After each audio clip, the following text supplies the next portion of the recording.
Hola, bienvenidos a Letras e Imaginación. Hoy vamos a hablar sobre tres pioneros del cine y la tierra que les vio nacer.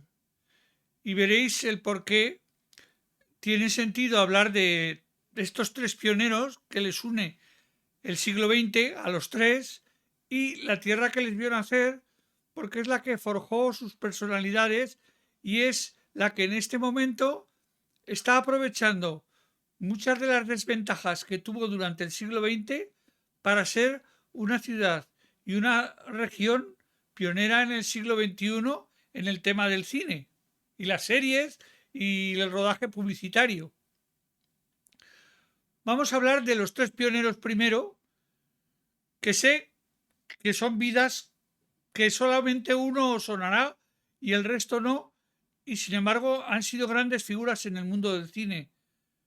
Principalmente hay dos que han sido fundamentales y un tercero que es un compositor musical que en España ha sido fundamental y fuera de España no se le conoce mucho, con lo cual, bueno, podemos perfectamente pensar lo que muchas veces hemos pensado, que John Williams aquí en España sería un compositor famoso y conocido, pero no tendría la fama que tiene de no ser norteamericano y haber trabajado en Hollywood.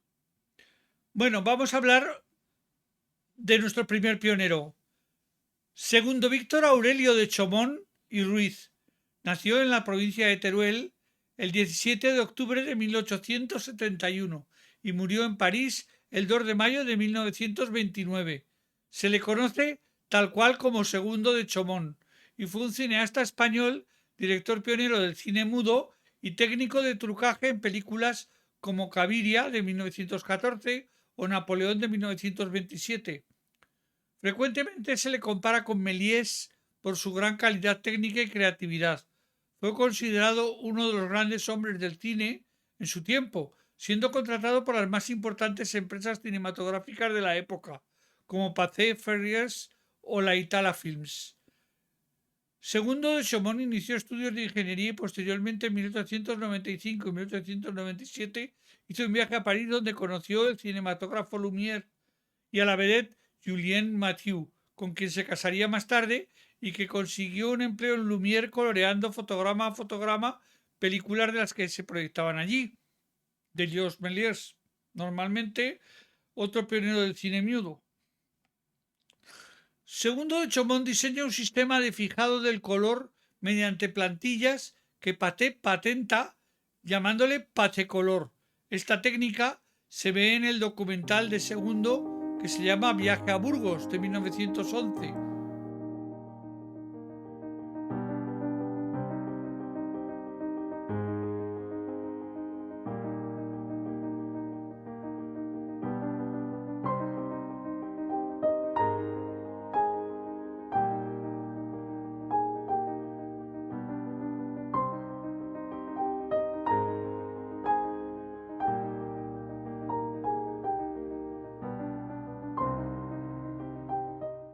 Se instala en Barcelona y patenta su sistema de coloreado y trucaje con maquetas, explorando estos trucajes en sus cuentos de Calleja y en películas como Pulgarcito y Gulliver en El País de los Gigantes. Pathé reconoce la genialidad de Segundo de Chaumont y lo contrata para ir a París en 1906 como operador de cámara y técnico de trucaje, participando en un duelo velado entre cinematógrafo Pathé y Georges Méliès por dominar las películas de corte fantástico, que requerían sofisticados efectos especiales que en la época todavía no estaban afinados del todo, y se le conoce a Segundo de Chaumont como inventor del traveling motorizado en interiores, algo que en exterior con planos panorámicos o medios era muy usual, pero que en interiores no se había probado, y fue Segundo de Chaumont el primer operador de cámara que lo probó. Principalmente esto se ha visto en su film La Pasión de Nuestro Señor Jesucristo de Ferdinand Checa. Su obra más trascendental, la obra más trascendental de Segundo de Chaumont a todos los niveles, es El Hotel Eléctrico de 1908, que está plagada de efectos especiales. En 1910 consigue ser el concesionario de Pathé en España.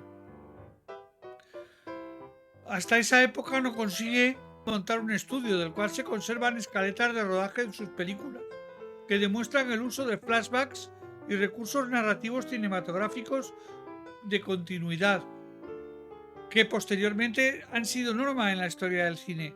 Itala Films le contrata y viaja a Turín en 1912.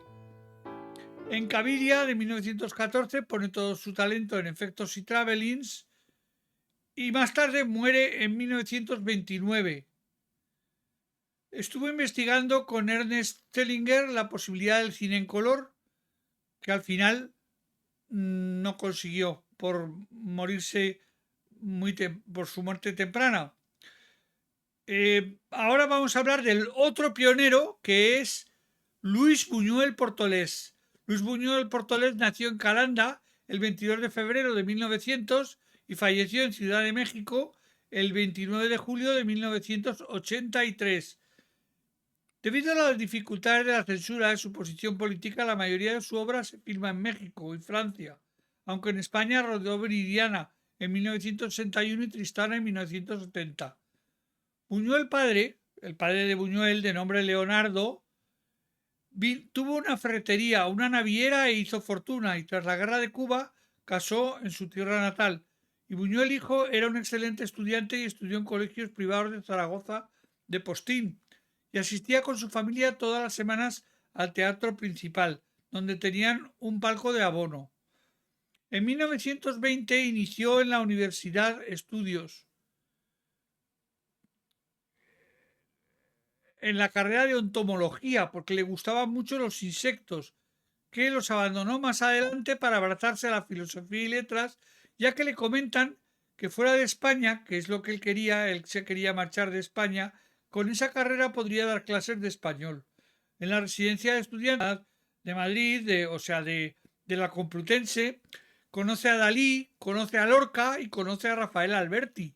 Y terminada la carrera decide ir a París tras los pasos de Dalí, donde adopta el surrealismo. A cambio de aprender es ayudante del director francés Jean Epstein. Hubiera podido coincidir con Segundo de Chaumont, a la sazón que ya era cámara y efectista del director de vanguardia francés Abel Gance, en Napoleón de 1927, pero en su opinión Napoleón era una película nefasta, con lo cual nunca coincidieron. No se sabe si coincidían a nivel personal, pero a nivel profesional no coincidieron.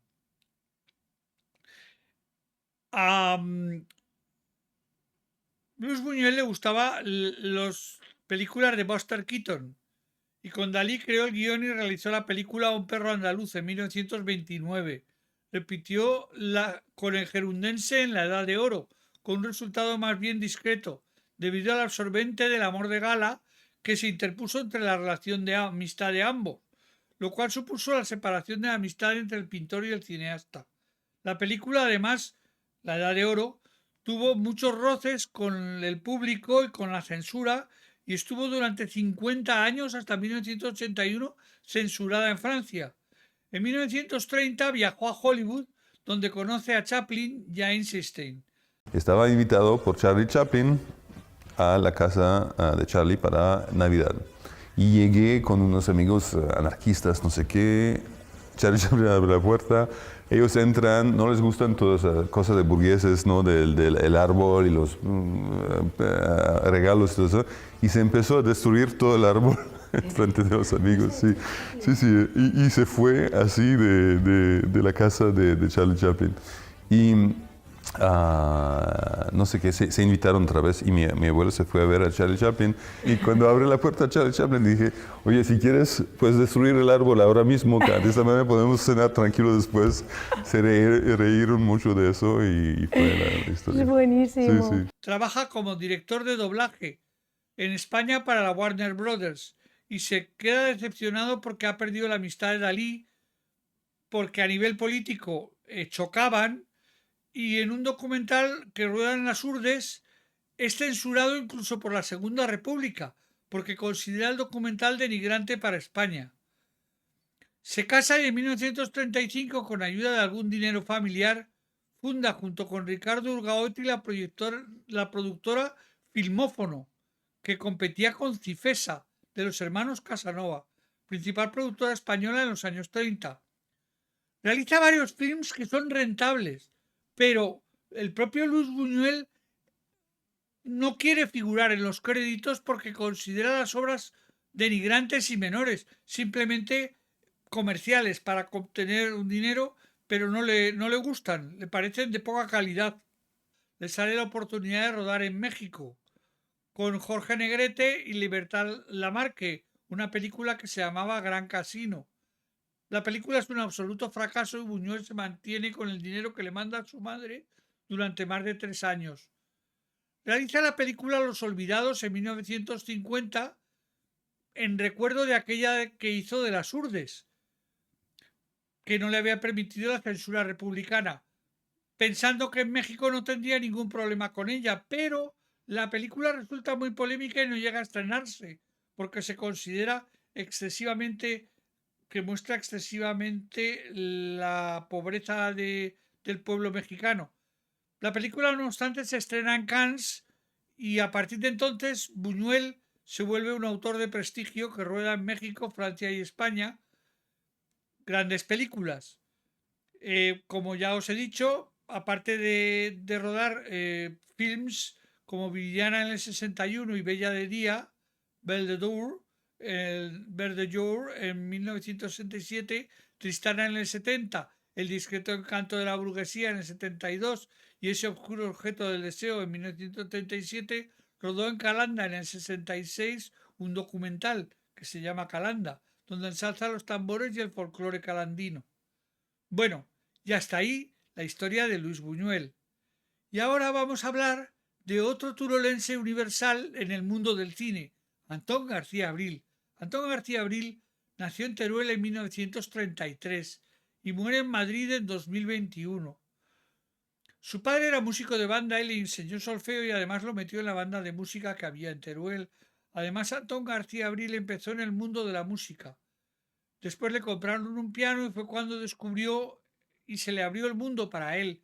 Comenzó sus estudios en el Conservatorio de Valencia y posteriormente en el de Madrid, tras lo cual marchó al extranjero con una beca a la Academia Chigiana de Siena y posteriormente estudió en Roma gracias a otra beca de la Fundación Joan March.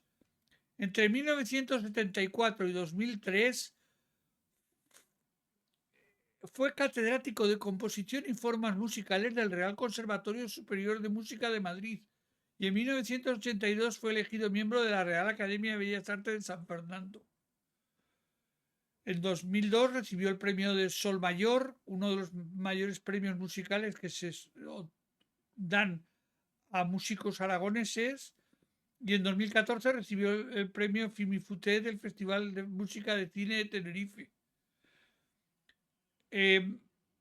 La obra más famosa o las obras más famosas o más conocidas son la ópera Divinas Palabras de 1992, 12 canciones sobre un texto de Rafael Alberti para voz y orquesta de 1969 y aquí viene el por qué Antón García Abril está aquí entre nosotros hoy, sus más de 200 bandas sonoras para cine y televisión. Una época en la que sin Antón García Abril no había banda sonora.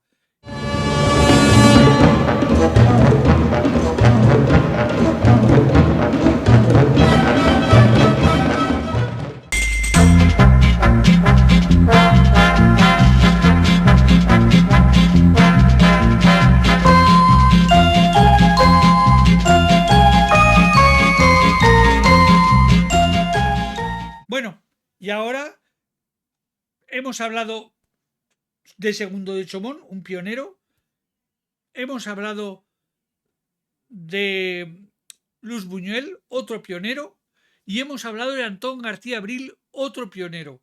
Los tres han nacido en Teruel y se han criado en el siglo XX en Teruel y han vivido lo que es la provincia de Teruel. Para los que no sois españoles, y no conocéis qué es la provincia de Teruel y cómo es la provincia de Teruel, os voy a dar unas pequeñas pinceladas sobre la provincia de Teruel para que os hagáis una idea. Principalmente la provincia de Teruel se caracteriza por ser una de las provincias más grandes de España. Tiene 14.809 kilómetros cuadrados, casi 15.000 kilómetros cuadrados. Su población son solo 135.000 habitantes, según el censo del año pasado, de los cuales una cuarta parte viven en la capital ya. Con ello, tenemos una densidad de población de 9,14, similar a la que hay, por ejemplo, en Laponia, o en Finlandia, o en tierras de Suecia. Esta despoblación hace que 18 poblaciones, incluida la capital, sean las que tienen más de 1.000 habitantes. El resto de las 238 poblaciones de Teruel tienen menos de 1.000 habitantes. Uno de los atractivos de la provincia, las zonas donde casi no hay presencia humana. Sobre todo lo árido y las esplanadas, o sea, esto es algo pues que en Cataluña pues es inexistente básicamente, entonces pues aquí pues hay para dar y para vender de todos los colores. 3 lugares estrella. Las carreteras de la provincia de Teruel, la Silent Route, el centro de observatorio astrofísico de Javalambre y el aeropuerto son los 3 grandes tractores, digamos, de atractivo de atraer rodajes. De lo que ellos localicen dependerá lo que después veamos en las pantallas. Hay poblaciones que tienen 20 habitantes. En 1920 tenéis que tener en cuenta que esta provincia tenía 100.000 habitantes más que ahora. 100.000 más que ahora. La capital, Teruel, que actualmente tiene sobre 32.000, en la posguerra tenía 50 y tantos mil. O sea, su población se ha reducido casi en 20.000 habitantes.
Hay una estrecha dependencia entre el clima y la orografía tan agreste que tiene Teruel, que posee clima mediterráneo, clima de montaña media y clima fuertemente continental, con auténticas heladas y temperaturas bajo cero durante muchísimo tiempo a lo largo del invierno.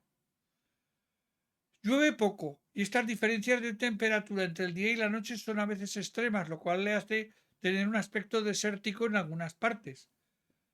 Por eso la provincia de Teruel resulta curiosa para quien no la conoce a su completo, porque tiene tanto paisajes verdes como paisajes áridos, como valles, como montaña, tiene arquitectura moderna, tiene arquitectura clásica, antigua, arquitectura mudéjar, arquitectura medieval, tiene un poco de una mezcla de todo, lo cual permite el realizar localizaciones de cine muy interesantes. Entonces, vamos a hablar sobre Teruel como plató de cine. Y para hablar sobre Teruel como plató de cine, pues primero vamos a hablar sobre las películas que se han ido rodando en Teruel a lo largo de la historia. Vamos a hacer una pequeña relación. Obviamente, Teruel fue una zona muy castigada en la guerra civil.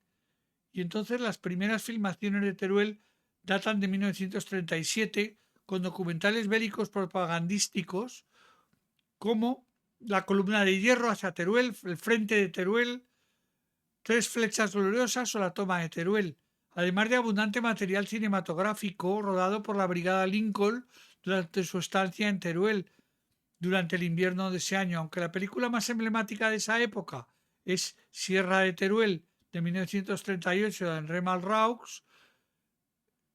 No se rodó en Teruel, se rodó en Cataluña y en Francia. La réplica de esta película fue Cerca del cielo, de 1951, de Domingo Viladomat, y guión del turolense Clemente Pamplona, sobre la figura del sacerdote Anselmo Polanco, un mártir de la guerra civil, un mártir del catolicismo de la guerra civil. Luego está Torrepartida de Perro Lazaga, de 1956, que narraba la historia de los maquis y cómo se hace notar Juan Villalba en Caviria. Supone el debut de Antón García Abril como compositor de música para el cine. Por el camino de la Jota, de Francisco Centol, en 1957, rodado para el nodo en Alcañiz, Teruel y Albarracín. A principios del siglo XXI se empiezan a rodar en la provincia cintas como Extranjeros en sí mismo, de Javier Riollo, La guerrilla de la memoria, de Javier Corcuera, Cicatrices de piedra, La guerra civil en Aragón, de Mireia Brisqueta, o La sangre y la memoria, de Nacho Serra y Miguel Oset. Todos con el telón de la guerra civil como fondo, como la mayoría de las películas de la transición y los años 80 y 90. Entre otras temáticas, además de algunas versiones libres rodadas sobre los amantes de Teruel o documentales sobre las fiestas de la vaquilla, José Luis Gamboa rodó en 1962 el largometraje policíaco Cerrado por asesinato en Albarracín. También es abundante la filmografía en torno al documental de la Semana Santa, destacando Calanda, rodado en 1966 por Luis Buñuel, como ya os he comentado. La película más moderna es curiosa esta película porque yo estaba en la Plaza del Torico cuando se rodó. Fue un gran acontecimiento, ¿no? Estaba Ana Belén, que entonces empezaba a cantar, y eran Amparo Soler Leal y Antonio Fernández los protagonistas, y un joven José María Flotat. Jo Papá, de 1975, es de Jaime de Armiñán. Venía Jaime de Armiñán de rodar Mi querida señorita con José Luis López Vázquez, que fue un bombazo, una carga de profundidad contra la censura y una película que estaba muy bien traída. Y Jo Papá es una película muchísimo más costumbrista o muchísimo más tranquila, en la cual Antonio Fernández recuerda o recorre todos los escenarios que estuvo donde estuvo en la guerra civil, porque ve que se hace mayor y quiere conocer los sitios, no de nuevo, viajar por donde él había estado. En Albarracín, uno de los escenarios más recurrentes de la provincia, también se acoge el rodaje de Valentina, de Antonio Betancourt, en el año 82, con un jovencísimo Jorge Sanz, por cierto, y en 1985 Víctor López y José Miguel Iranzo rodan Mayumera en Noguera de Albarracín, sobre la tradición de los mayos de Albarracín. La cinta pasa por ser la primera experiencia cinematográfica en 35 milímetros en Aragón tras la desaparición de Moncayo Films. Sobre el arte y arquitectura turolense, El Mudéjar, de José Luis Borao, de 1988, hasta Del Giloca al Ebro, de Raico Rutar, de 1990. Sobre la guerra civil hay dos películas emblemáticas que se rodaron en aquella época. Tierra y libertad, de Ken Loach, en 1995, sobre la revolución anarquista, que se rodó en Mirambel y en Teruel, capital, y la segunda es Libertarias, de Vicente Aranda, de 1996, que narra en diferentes escenarios de Calaceit y Valcunquera las mujeres que formaban parte de las tropas republicanas y el nuevo orden social que surgió tras la República, o que estaba tras la República. Un año después, Manuel Lombarderos dirige En brazos de la mujer madura, que la tiene que ambientar en Mirambel y no en Iglesuela del Cid, porque la iglesia no le permite rodar en sitios consagrados por la temática de la película. La película es una adaptación de una novela que no es exactamente de la guerra civil, pero que la adaptan para esta época. En los últimos años del siglo pasado y primeros del presente, Hay también muchos realizadores como Fermín Pérez, Elifio Pérez de Vargas, José Miguel Iranzo, Víctor López Ángel Gonzalvo, Pimpi López Juderías, Guillermo Chapa, Miki Barrera, que han recurrido a su tierra para realizar numerosas producciones, fundamentalmente cortos. La película de 2015, Nuestros Amantes, la de 2016, The Promise e Incierta Gloria. En el caso de The Promise, con Oscar Isaac y Christian Bale.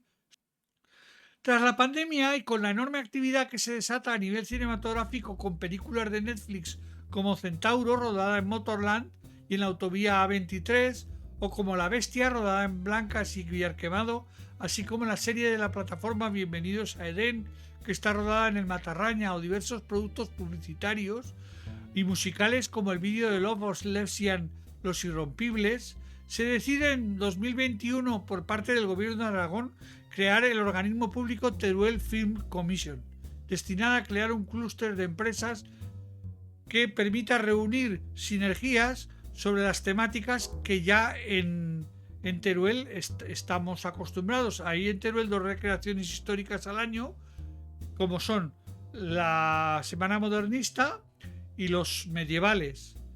Entonces, con la Semana Modernista y los medievales hay toda una serie de atrezos y de sastrería que se ha seguido estrictamente la historia para la realización de los trajes, con lo cual se tiene una fuerza de cientos de personas que pueden, haciendo así, vestirse de medievales con trajes auténticos de la época, o de modernistas con trajes auténticos de la época, totalmente fieles a cómo se vestían entonces. Todo esto unido a más de 300 localizaciones que tienen ya archivadas y expedientadas en vídeo, y a los rodajes internacionales que se han ido sucediendo, se ha creado también unos estudios de 2.000 metros cuadrados en Teruel capital para rodaje de películas. Hay paisajes que imitan perfectamente a Canadá, Estados Unidos, cañones de California, Colorado o Arizona, bosques suizos o canadienses. Hay 6 kilómetros de carretera que están totalmente asfaltados y señalizados, que no tienen tráfico, y porque es un tramo de carretera que se cortó y porque se creó una variante y se cortó y no se utiliza. Y entonces está genial para poder filmar. Eso no lo hay en ninguna parte. Hay todo un catálogo para diferenciarse de la competencia de otras provincias. Además, la Teruel Film Commission ha desdoblado sus oficinas por comarcas para que sea muchísimo más sencillo encontrar localizaciones y asociarse con gente que tiene coches, que tiene casas, que puede prestar facilidades para el rodaje. Y entonces se ha creado Teruel Film, Lowlands Film, Film Albarracín, Film Bajo Aragón, Film Matarraña, Film Tierras Altas y Film Andorra, que están todas unidas en la Teruel Film Commission y que a su vez pertenecen todas a la Aragón Film Commission. Los rodajes de alto impacto registrados en la provincia de Teruel en 2024 ascendieron a 19, entre los que destacan 3 largometrajes, 2 series de ficción, un reality de televisión internacional y 13 producciones de cine publicitario, que dejaron 250 días de actividad cinematográfica en Teruel y más de 37.000 pernoctaciones. Todo ello ha supuesto un impacto estimado de más de 5 millones de dólares. Más del doble del registrado en 2023 y prácticamente la mitad del de Aragón, que fueron tan solo 10 millones. En prácticamente todos los indicadores se han incrementado respecto a años anteriores. Y a pesar de que se ha registrado una producción menos de alto impacto, el volumen de permanencia de los rodajes ha sido de más tiempo y por lo tanto ha sido de mayor impacto a nivel personal del rodaje. Se ha consolidado la Teruel Film Commission como un destino de alto interés para la industria cinematográfica, donde se muestra confianza en Teruel y en el alto impacto que para largometrajes, cine de ficción y series tiene esta provincia, que cuenta con localizaciones singulares. Bueno, Y yo creo que espero que os haya gustado este capítulo diferente de Letras e Imaginación, donde hemos tenido a 3 pioneros y una localización fundamental en el cine actual de España, tan necesitado de localizaciones que no se vean, que sean naturaleza, que no se vean edificadas, que no se vean pobladas, que están lejos del mundo, disruptivas. Espero que os guste este episodio. Ya sabéis, darle a la campanita, comentar cosas y suscribiros al canal. Y nos vemos la próxima semana en Letras e Imaginación. Adiós. Gracias.